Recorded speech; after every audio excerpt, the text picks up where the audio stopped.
What's up YouTube? It's Nick from 8 Ounce Coffee. I work in showroom and custom branding, and today I'll be talking about cold brewers.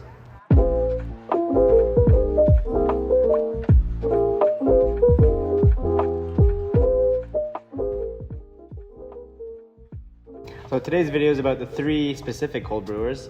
We have our Hario Mitsudashi cold brewer, we have our Kinto Luce cold brewer, and our Timor Icicle cold brewer. Now, just as a disclaimer, I am not a professional barista, but I have been making cold brews and coffee for about 4 years now, so I feel like I do kind of know a little bit about it, so I'm here to share some knowledge with you.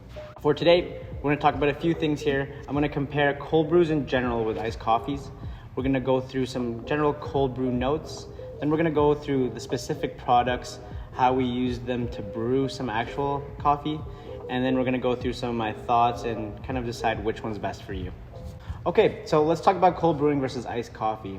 First and foremost, iced coffee, that's when you take, say, a hot brewed coffee and put it directly over ice, something like a V60 or a Chemex.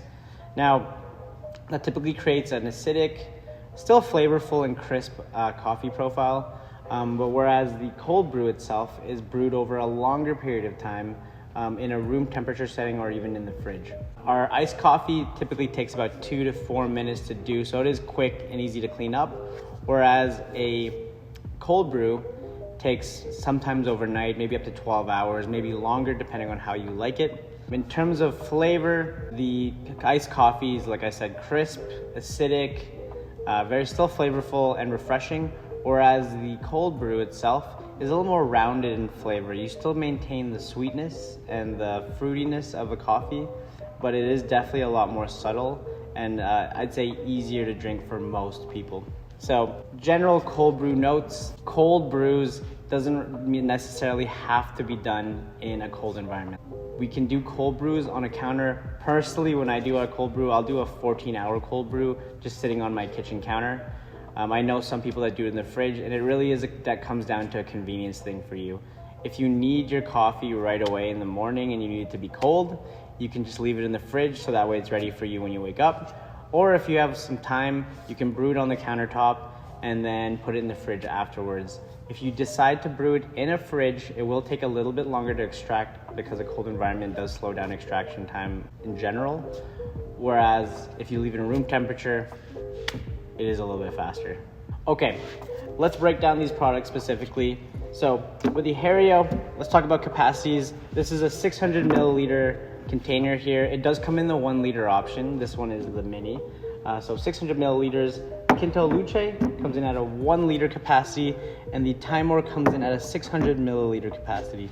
In terms of build quality, the Hario is a plastic top and handle. You can see all the interior sides are plastic with silicone for the mesh. The Luce glass with the stainless steel lid, which is very nice, feels very premium. The filter itself is also plastic with silicone.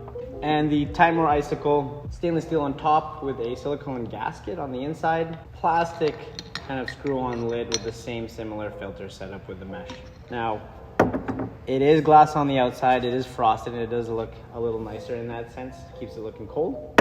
But temperature-wise, it doesn't really hold much just because it is frosted.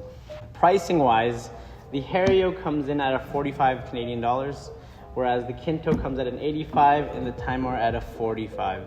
For the grind size, I use a fellow Ode at the 8 grind setting.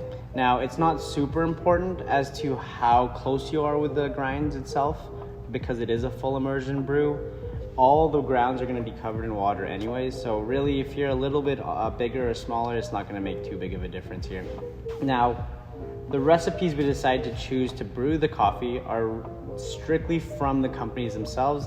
It's included in the packaging, so we strictly followed those, and then we gave it a taste afterwards to see which flavor profiles came through, and hopefully that can help you decide which one you want to buy.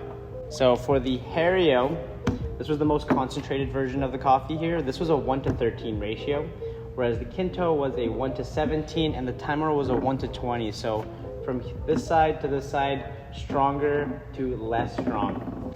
All right, so today's coffee of choice is David Kim Coffee. Wow! It's a natural Ethiopian, which I tend to do in my cold brews because it does have a little bit of a berry flavor and the sweetness comes out really nicely when brewed correctly, all right? So in terms of setup process, it was all fairly simple between the three. I would say that since the Hario is a wider top, it was a little easier to get everything in there and pour the water in.